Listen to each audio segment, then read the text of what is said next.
은혜와 사랑을 감사합니다. 예배 가운데 드려지는 우리의 찬양이 온전히 여호와께 연락되어지게 하시고, 예배 가운데 선포되는 주의 말씀이 우리에게 은혜와 위로가 되게 하옵소서. 하나님의 기록된 예언의 말씀을 읽고 듣고 지켜 행하는 자가 복이 있다 하셨으니, 말씀이 선포되고 말씀을 받을 때에 우리에게 큰 은혜와 복이 되게 하옵소서. 예수님 이름으로 기도하옵나이다. 아멘. 할렐루야. 2007년 한국 사회를 이끌어온 대표적인 지성인으로 불리어졌던 그 이효령 교수가 기독교로 개종했다는 사실은 굉장히 사회적인 쇼킹한 사건이 되었습니다. 이효령 교수 같은 경우는 오직 지성과 이성을 가장 소중한 가치로 여기고 그것을 추구했던 인물입니다.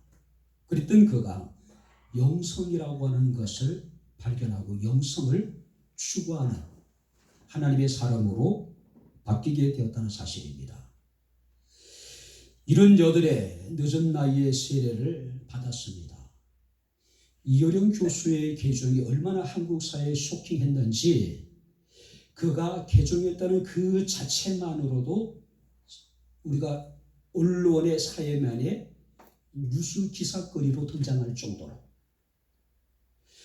그리고 그가 온누리 교회에서 세례를 받는 장면은 동아일보 사회면 그 헤드라인 뉴스로 사진과 함께 이렇게 실릴 정도로 그만큼 한국 사회에 잊힌 어떤 우리가 방향이 컸다라고 이야기할 수가 있을 겁니다. 자, 근데 그 이효령 교수가 이제 신앙생활을 하면서 교회 안에 네 종류의 크리스찬이 있음을 그가 발견했다고 이야기합니다. 첫 번째는 뭐냐면은 발로 믿는 사람들. 그러니까 교회에 가면 가장 눈에 많이 띄는 부류의 사람들이라고 이야기를 합니다. 새벽부터 밤늦게까지 봉사하는 사람들, 기도회나 봉사활동에 굉장히 적극적인 사람들이라는 겁니다. 자, 두 번째 부류들이 누구냐 하면은 가슴으로 믿는 사람들이라고 이야기를 합니다. 하나님의 말씀을 듣고 감동을 하는 사람들이에요. 자, 하나님의 말씀을 가슴으로 받아들이기 때문에 그들은 그 말씀 앞에 눈물을 흘리고 마음 가장 깊은 곳에서부터 아멘, 아멘, 할렐루야를 반복하는 사람들이라는 겁니다. 세 번째 부류의 사람들이 어떤 사람들이냐면은 머리로 믿는 사람들.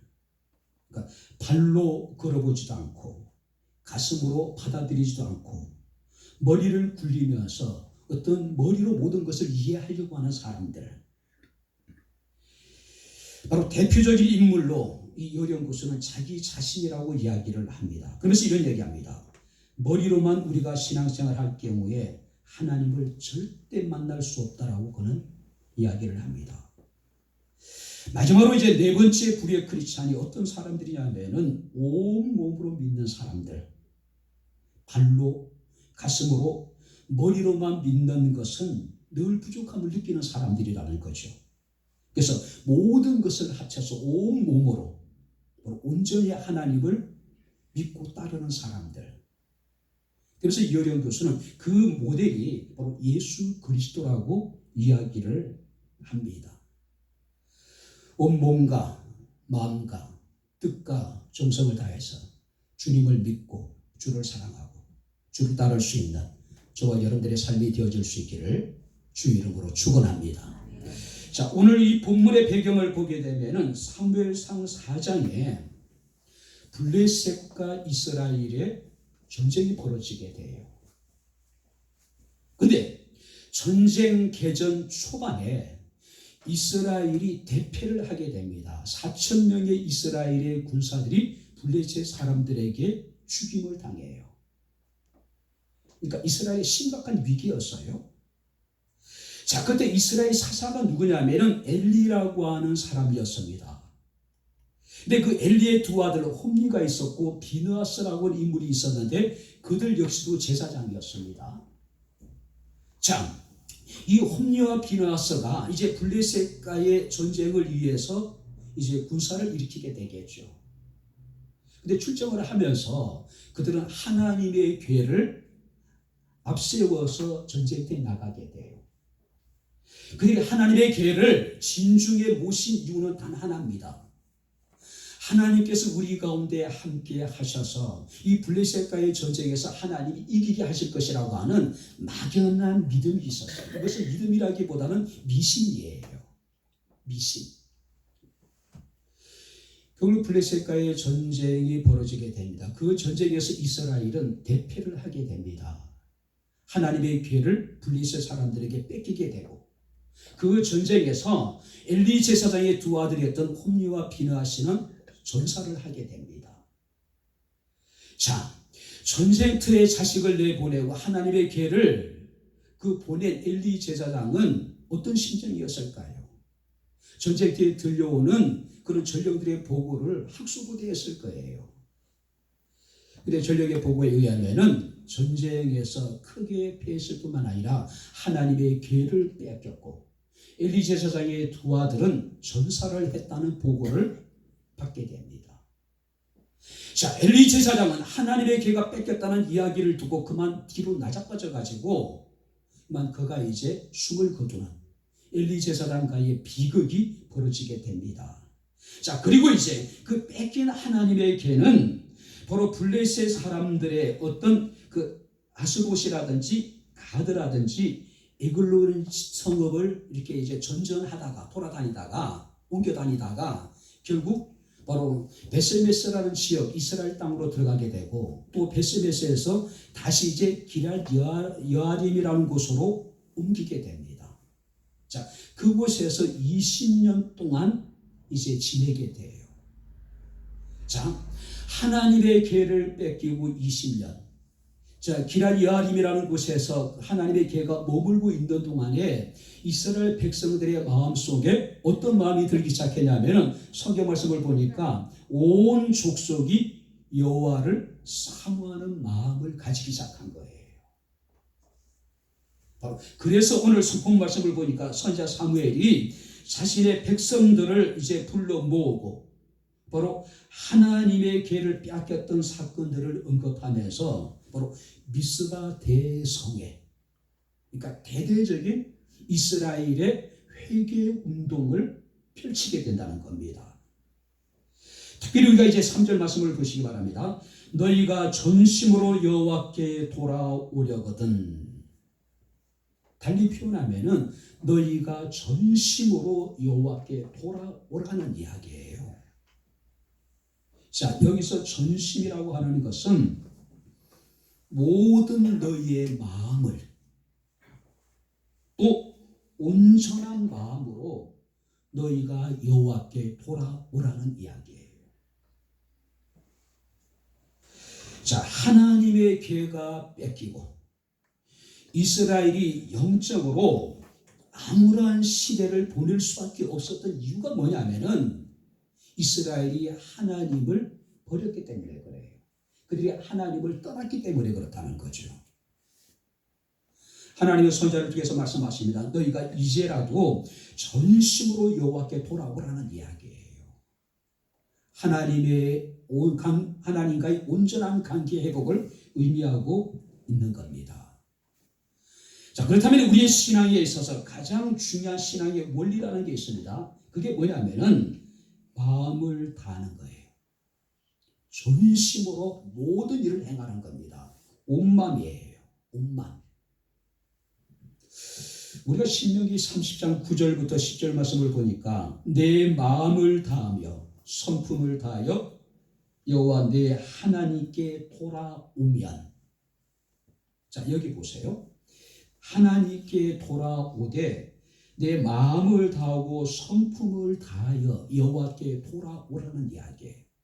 그리하면 내 하나님 여호와께서 내 손으로 하신 모든 일과 내 몸의 소생과 내 육축의 새끼와 내 토지의 소산을 많게 해 주실 것이고 내게 복 주시되 여호와께서 내 열조를 기뻐하신 것 같이 너희를 다시 기뻐하실 것이다.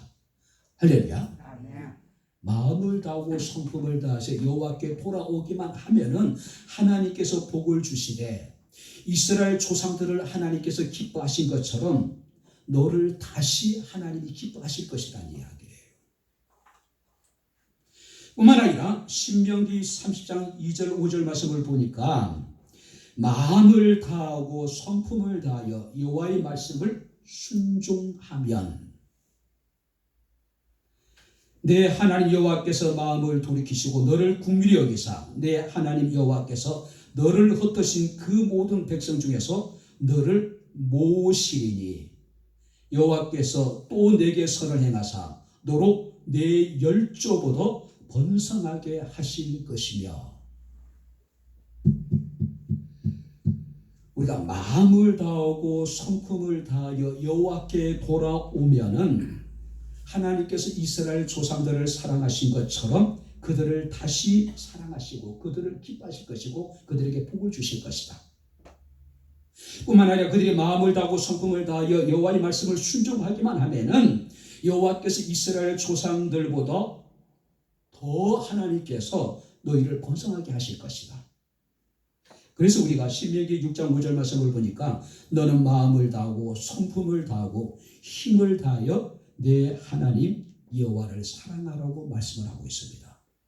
한번 따라해 보시기 바랍니다. 마음을 다하고 성품을 다하여 할렐루야. 이게 신앙의 가장 중요한 원리예요. 마음을 다하고 성품을 다하여 여호와께로 돌아오고 우리가 여호와께 순종하고 우리가 주님을 사랑하기만 하면은 하나님께서 우리를 기뻐하시고 우리에게 복을 주실 것이고 하나님께서는 우리의 열조가 우리의 믿음의 조상들이 하나님 은혜 가운데 번성하신 것보다 더 큰 복을 하나님께 주시겠다는 이야기예요. 그래서 솔로몬은 잠언서에 보니까 자신의 아들에게 뭐라고 얘기하느냐 하면은 내 아들아 내 마음을 내게 주며 내 눈으로 내 길을 출고할지어라고 말씀하고 있음을 우리가 보게 됩니다. 자, 그렇다면은 돌아온다는 이야기는 어떤 의미냐면은 행동의 지속성, 그 다음에 임박한 미래를 나타내는 거예요. 달리 표현하면은 돌아온다라고 하는 것은 우리가 기독교 용어로 회개를 의미하는 거예요. 자, 회개라고 하는 것은 즉시 이루어져야 된다는 이야기고 그리고 회개라고 하는 것은 지속적으로 계속되어져야 된다는 이야기예요. 자, 그렇다면은 오늘 우리가 여호와께 돌아오기 위해서 우리는 어떤 과정이 우리에게 필요할까? 우리가 말씀을 살피면서 우리가 함께 은혜를 나누도록 하겠습니다. 자, 3절 말씀을 우리 다시 한번 같이 읽겠습니다. 사무엘이 이스라엘 온 족속에게 말하여 이르되 만일 너희가 전심으로 여호와께 돌아오려거든 이방 신들과 아스다롯을 너희 중에 제거하고 너희 마음을 여호와께로 향하여 그만 섬기라. 그리하면 너희를 블레셋 사람의 손에서 건져내시리라. 3절 말씀을 보게 되면은 만일 너희가 전심으로 여호와께 돌아오려거든 먼저 뭡니까? 이방 신들과 아스다롯을 너희 중에 제거하라. 자, 여기서 이방 신들이라고 하는 것은 가나안 땅의 부족들이 섬겼던 바알신 그리고 바알의 아내로 우리가 이야기하고 있는 아세라, 아스다롯 이것들을 먼저 너희 중에 제거하는 작업을 행하라는 이야기예요. 다시 말해서 우상을 너희 중에 버려라. 우상. 종교개혁가였던 마틴 루터는 우상에 대해서 이렇게 설명을 합니다. 당신의 마음이 매달리고 의지하는 것은 그것이 무엇이든 하나님입니다. 마음의 신뢰와 믿음이 하나님도 만들 수 있고 우상도 만들 수 있습니다. 마틴 루터의 주장에 의하면 우상이라는 게 뭐냐면은 우리 마음이 매달리고 의지하는 모든 것들이 우상이라는 이야기예요. 우상은 마음속에 늘 하나님처럼 자리 잡고 있습니다. 그래서 우리 마음이 기대고 우리 마음이 의지하고 우리 마음을 사로잡는 모든 것이 기독교에서 말하는 우상이라는 거예요. 자, 그렇다면은 우상이라고 하는 것은 어떤 것일까요? 사람도 우상이 될 수 있어요. 누구 없이는 못 산다. 만약에 우리가 누군가에게 우리의 마음을 뺏겨버렸다면은 그것이 곧 우상이라는 거죠. 내 마음을 뺏어버린 그 사람이 우상이라는 거죠. 내가 그거 없이는 살 수 없다라고 여기고 있는 그 자가, 그 사람이 바로 우리의 우상이라는 거예요. 뿐만 아니라 돈이나 권력이나 명예도 우상이 될 수가 있다는 사실이에요. 권력이라고 하는 것은, 돈이라고 하는 것은 굉장히 유익한 겁니다. 문제는 뭘까요? 이것들은 우리가 살아가는 데 있어서 도구입니다. 이것들은 우리가 살아가는 데 있어서 어떤 수단이에요. 만약에 우리가 권력이나 돈이, 명예가 목적이 된다면 그 자체가 우상이에요.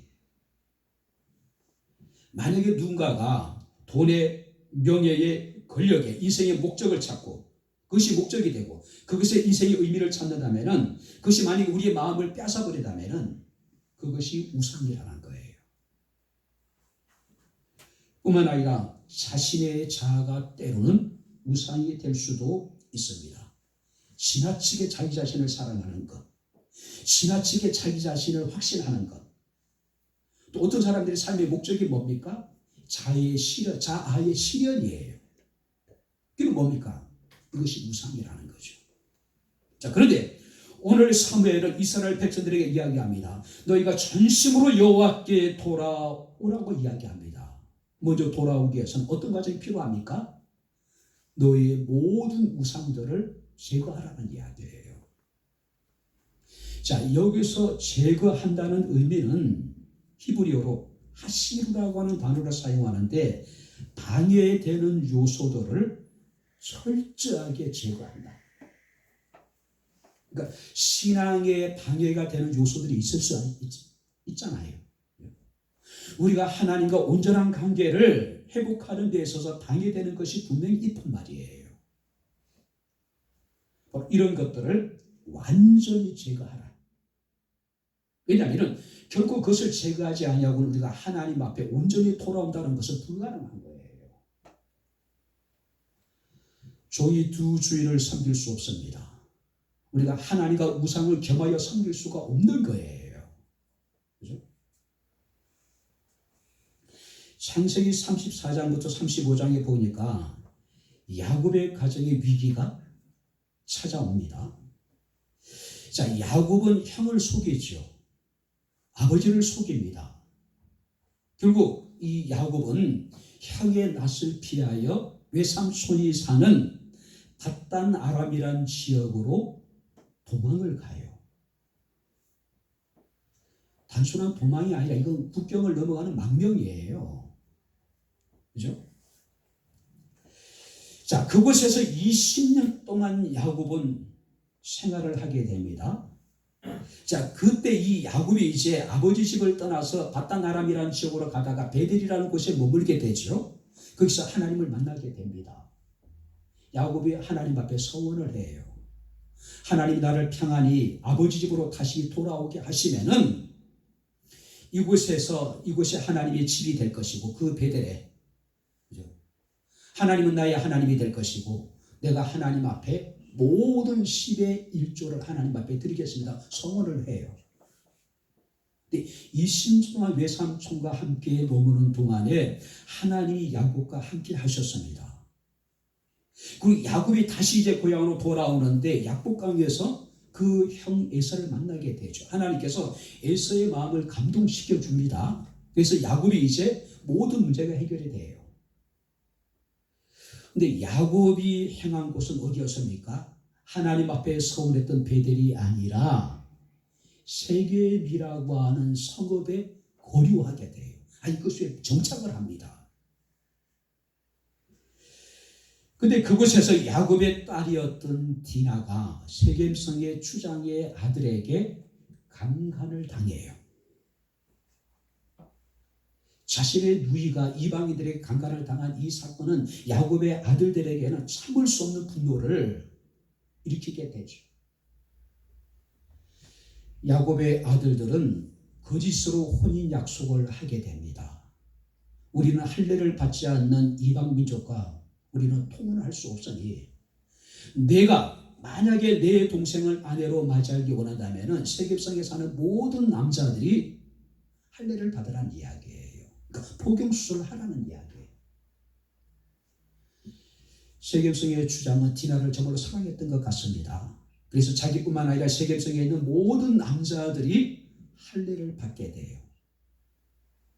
그런데 할례를 받고 난 다음에 가장 고통스러운 날, 회복되는 과정에 있어서 야곱의 아들들이 세겜성을 공격해서 그곳에 있는 남자들을 다 살해를 해버려요. 이것은 야곱의 가문과 세겜 사람들의 전쟁이에요. 근데 이 전쟁은 승산 없는 전쟁이에요. 승리할 수 있는 가능성은 제로예요.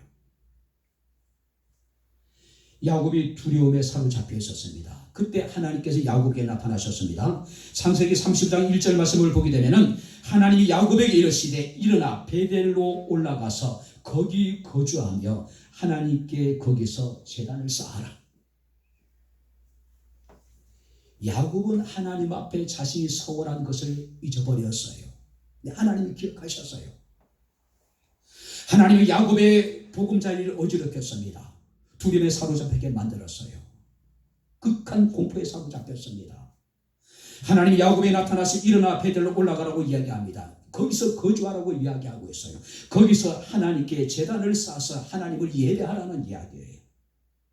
그랬더니 야곱이 바로 성경 말씀 보니까 야곱은 이에 자기 집 사람들과 자기와 함께 있는 모든 자들에게 이르되 너희 중에 있는 이방 신상들을 버리고 자신을 정결하게 하고 모든 의복을 바꾸어 입어라. 우리가 일어나서 베델로 올라가자. 내가 거기서 제단을 쌓고 하나님께 예배를 드리겠다고 이야기하고 있는 거예요. 베델이라는 것은 하나님의 집이라는 뜻을 가지고 있습니다. 하나님의 집에 올라간다고 하는 것은 하나님과의 온전한 관계를 회복하기 위해서는 야곱은 너희 중에 있는 이방 신상들을 버리라고 이야기하고 있어요. 이에 그들이 자기 손에 있는 모든 이방 신상들과 자기 귀에 있는 귀고리들을 야곱에게 주는지라. 야곱이 그것들을 상수리 나무 아래에 묻고 상수리 나무 아래 다 묻어버렸다는 이야기예요. 그들이 길을 떠났으나 하나님이 그 사면 골들로 크게 두렵게 하심으로 야곱의 아들들을 추격하는 자가 한 사람도 없었다고 이야기하고 있는 거예요. 여기 보시기 바랍니다. 야곱이 의지했던 것들, 야곱이 기대했던 것들을 다 버렸습니다. 다 땅에 묻어버렸더니 하나님이 그들의 의지가 되시고 하나님이 그들의 기대가 되시고 하나님이 그들을 위기에서 건지실 뿐만 아니라 세겜 사람들부터 하나님께서는 구원해 주셨다는 이야기예요.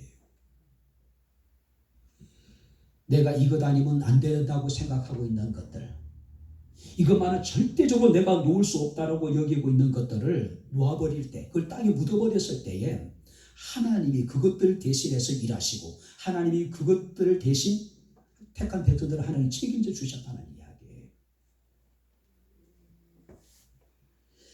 내 안에 커져가는 하나님의 자리라고 하는 책이 있는데 그 책에 보게 되면은 영과 일의 원리라는 이야기가 등장합니다. 여기 보세요.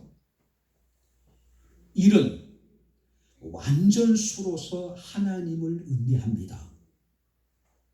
영은 아무것도 아니란 의미에서 인간을 의미하네요. 자, 그때 보시기 바랍니다. 영과 일의 공식에서 영은 인간을 의지하고 일은 하나님을 의미한다. 자, 그렇다면은 하나님보다 인간을 앞세울 때, 그러니까 하나님은 일을 상징하고 영은 인간을 상징한다. 만약에 인간이 하나님보다 앞설 때 그 숫자가 어떻게 됩니까? 0.1이 돼요. 그죠? 그리고 0.01이 되기도 하고 0.0001이 되기도 하고 항상 많이 났어요. 근데 만약에 하나님을 상징하는 일, 그러니까 하나님을 앞세우게 될 때에 우리가 그 하나님의 길을 따르게 될 때 뭐가 됩니까? 10이 되고 100이 되고 1000이 되고 만이 되고 10만이 되고 100만이 될 수 있는 거예요. 이것이 내 안에 커져가는 하나님의 자리라고 하는 책에 나오는 영과 일의 원리예요. 우리는 하나님을 온전히 신뢰하지 못해요. 우리는 하나님께 맡긴다고 하면서 높아심에 우리는 자불안석이에요. 그래서 맡겨놓고 우리 어떻습니까? 내가 모든 것을 해야 돼. 영과 일의 원리에 의하면은 내가 앞서면 앞설수록 0.1, 0.01, 0.001, 0.00001 그게 지나지 않는 거예요. 다 작아질 수밖에 없는 거예요. 그러나 내가 하나님을 앞세우게 될 때에 나는 0이지만은 10이 되고 100이 되고 1000이 되고 만이 되고 10만이 되고 100만이 될 수가 있는 거예요. 오늘 성경에 우리에게 말씀하고 있습니다. 너는 범사의 여호와를 인정하라. 그리하면 내 길을 지도하시리라. 우리 마음속에 의지하고 있는 것들, 우리 마음속에 우리가 무엇인가 기대하고 있는 것들, 그것들이 우상입니다.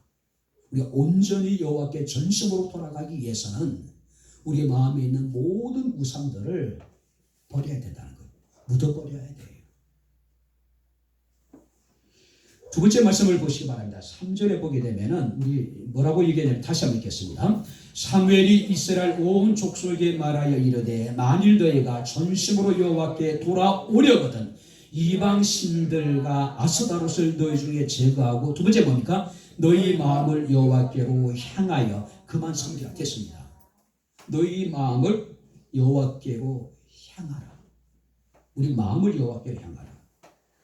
자, 여기서 향한다는 이야기는 고정하다, 고정, 또 확립하다. 자, 우리가 우리 마음을 여호와께로 향한다는 것은 우리의 마음이 아예 하나님께 고정되어져 있어야 된다는 이야기예요.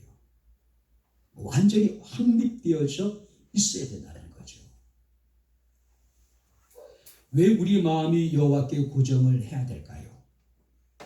우리가 성경 말씀을 보게 되면은 역대하 16장 9절에 보니까 하나님의 눈은 온 땅을 두루 살피신다고 말씀하고 있습니다. 여호와의 눈은 온 땅을 두루 감찰하사 진심으로 자기에게 향하는 자들을 위하여, 이렇게 보세요. 진심으로 자기를 향하는 자들을 위하여 하나님은 능력을 베푸신대요. 하나님의 은혜를 베푸는 사람들, 하나님의 능력을 베푸는 사람들은 어떤 사람들이냐면은 전심으로 하나님을 향하는 사람들, 이런 사람들에게 하나님께서는 능력을 베푸시겠대요. 뿐만 아니라 잠언서 5장 21절 말씀을 보게 되면은 대저 사람의 길은 여호와의 눈앞에 있나니 그가 그 모든 사람의 그 사람의 모든 길을 평탄하게 하시나니라. 우리가 온전히 우리의 시선을, 우리의 마음을 하나님께 고정하면은 그가 그 사람의 모든 길을 평탄하게 하실 것이고, 우리 마음이 하나님께 고정되면은 하나님이 우리에게 능력을 베푸시고 하나님께서 우리의 모든 길을 평탄하게 하실 것이라고 말씀하고 있는 거예요. 뿐만 아니라 잠언서 15장 3절 말씀을 보게 되면 여호와의 눈은 어디서든지 악인과 선의를 감찰하신다. 하나님은 낱낱이 살펴보신다는 거예요. 우리의 가장 깊은 것까지도. 뿐만 아니라 우리가 잠언서 24장 12절 말씀을 보니까 그가 각 사람의 행위대로 보응하시리라. 오늘 살아가는 성도 여러분들, 우리의 마음이 온전히 하나님만을 향할 수 있기를 주 이름으로 축원합니다.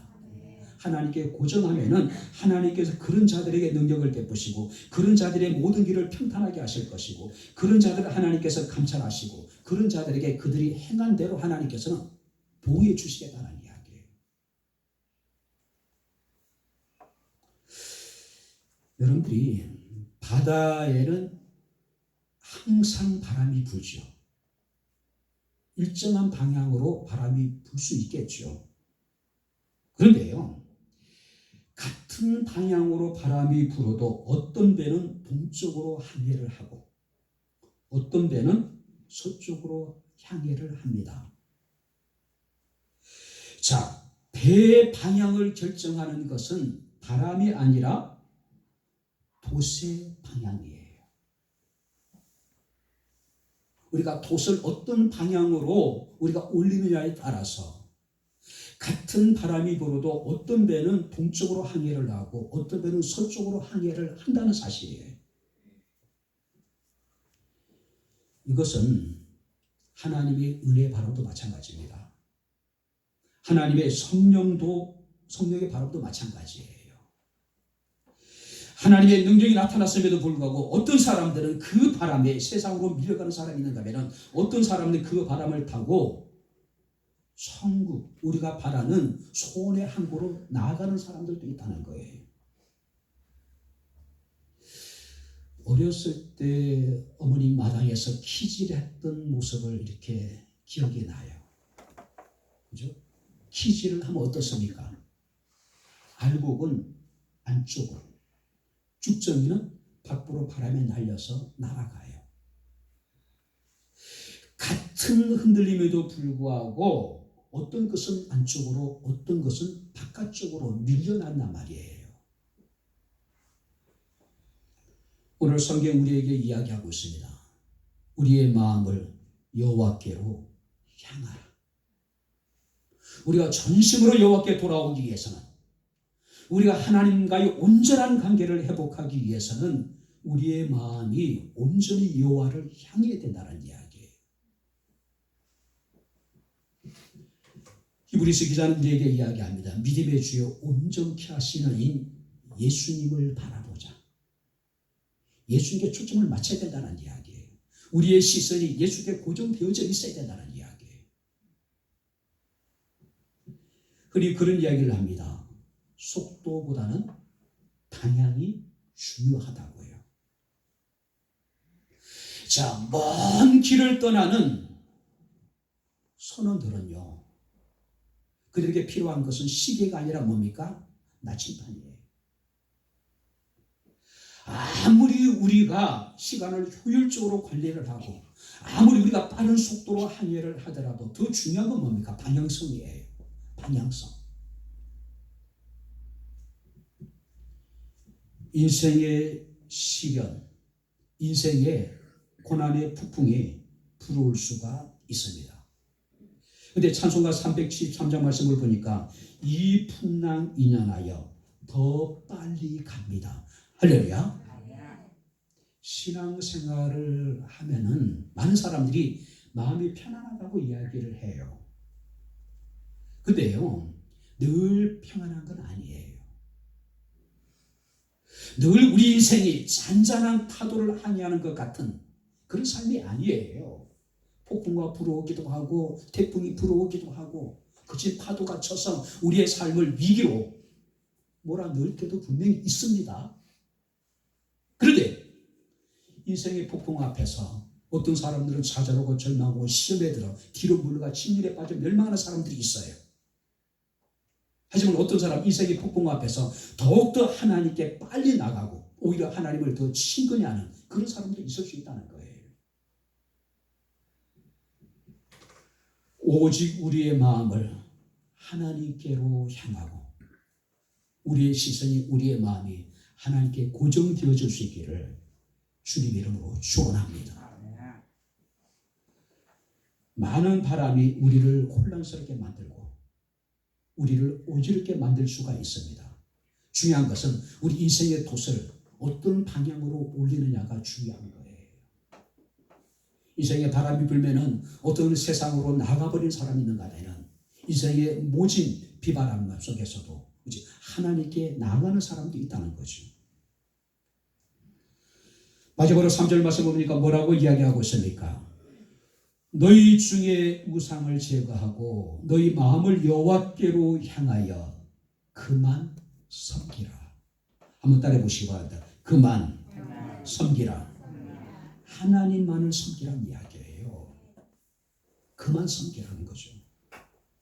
섬기라는 것은 종이 주인을 섬기는 행동을 의미합니다. 뿐만 아니라 여기서 하나님과의 관계 사용될 때는 예배를 드린다는 의미가 있는 거예요. 그러니까 우리가 이것을 같이 우리가 모아보면은 종이 주인을 섬기듯이 우리가 하나님께 나아가 하나님을 예배한다. 하나님을 예배한다. 우리가 검정색에다가 흰색을 혼합하면은 회색이 되죠. 그죠? 이 색깔은 맑고 밝은 이미지보다는 어둡고 우울한 느낌을 가지게 만들어요. 우리가 요즘에 봄날이 어떻습니까? 화창한 날도 있겠지만요, 잿빛 같은 날도 분명히 있습니다. 어떤 날이 좋아요? 밝고 맑은 화창한 날이 훨씬 좋죠. 잿빛 같은 날은 왠지 마음조차도 우울해져요. 마음조차도 어두워지는 것 같습니다. 그런데요, 많은 사람들은 이런 색깔의 옷들을 선호한다는 거예요. 지색이라든지 잿빛 같은 거, 회색 이런 것들. 왜냐하면 옷이 조금 더러워지더라도 남의 눈에 잘 띄지 않는다는 거죠. 차들도 마찬가지예요. 그죠? 혹자는 이야기합니다. 회색이 지니고 있는 모호성, 모호한 색깔이에요. 그래서 우리는 소속이나 노선이나 사상 등이 명확하지 않는 사람들을 회색 분자라고 이야기를 합니다. 자, 여기 보세요. 사무엘 당시에 이 사사기 말기 시대예요. 온 이스라엘이 타락했습니다. 사사기의 특징이 뭡니까? 왕이 없으므로 백성들이 자신의 소견에 옳은 대로 행하였더라. 왠지 모르게 이 시대 우리의 모습을 보여주고 있는 거예요. 부모들이 아이들을 교육하면서 뭐라고 이야기합니까? 네가 좋아하는 것 해. 네 생각에 좋은 대로 행동하라는 이야기예요. 그게 선입니다. 그게 진리예요. 자, 온 이스라엘이 타락했을 뿐만 아니라 하나님의 말씀이 희귀했고 영적인 이상이 전혀 보이지 않았습니다. 이스라엘의 사사였던 엘리는 노쇠하였고 육신의 눈은 뿐만 아니라 영적인 안목까지도 어두워져 갔던 그런 시대예요. 엘리 제사장이 뒤를 이어서 이제 사사로서 선지자로서 제사장으로서의 사명을 감당해야 될 엘리의 두 아들들은 어땠습니까? 행실이 나빴고 하나님을 알지 못했을 뿐만 아니라 하나님의 제사를 멸시했다라고 성경이 이야기하고 있습니다. 우리가 사무엘상 2장 25절 말씀을 보니까 여호와께서 그를 죽이시기로 작정하셨다. 여기 보세요. 엘리 제사장의 아들도 제사장이에요. 선지자 가운데 한 사람일 거예요. 아버지를 이어서 이스라엘의 사사가 되어야 될 사람들이에요. 그런데 그들이 행실이 나빴고 그들이 하나님을 알지 못했고 하나님의 제사를 멸시했대요. 그래서 하나님은 그들을 죽이기로 작정을 했대요. 근데 그런 분위기 속에서 사무엘이 자랍니다. 사무엘이 보고 듣는 것은 모든 것이 다 악한 것들 뿐이었어요. 자, 그럼에도 불구하고 성경에 사무엘상 2장 26절에 그러나 사무엘은 여호와와 사람들에게 은총을 더욱 받았더라. 할렐루야.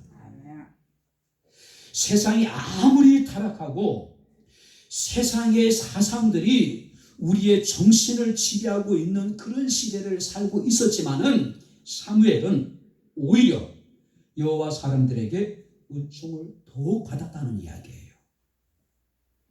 가장 가까이서 그를 양육하고 있는 엘리 제사장, 그가 늘 함께 생활하면서 어우러졌던 엘리 제사장의 두 아들의 행위를 보게 되면은 사무엘이 여호와께 은총을 받는 것은 그야말로 놀라운 거예요.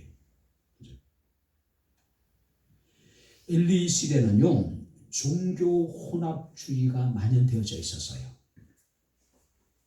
그들은 여호와만 섬긴 것이 아니라 여호와도 섬겼어요. 바알과 아수다로서 더불어서. 뿐만 아니라 그들은 정치적으로 뿐만 아니라 정신적으로도 이방 족속에 종속되어 있었어요. 그래서 그들은 어떻습니까? 자신의 정체성을 상실해버려요. 선민으로서 하나님의 택함을 받은 바로 이스라엘 백성으로 자신의 정체성을 상실해버린 사람들이에요. 그런 암울한 시대에 사무엘은 자기 백성들에게 이르기를 여호와께로 돌아가자라고 이야기하고 있습니다. 여호와께 돌아가서 이제는 여호와만을 섬기자는 이야기예요. 여호와만을 섬기자는 이야기예요. 오늘 사랑하는 성도님들, 여호와도 섬기는 신앙이 아니라 여호와만을 섬기는 바로 절대적인 신앙의 사람들이 될 수 있기를 주님 이름으로 축원합니다.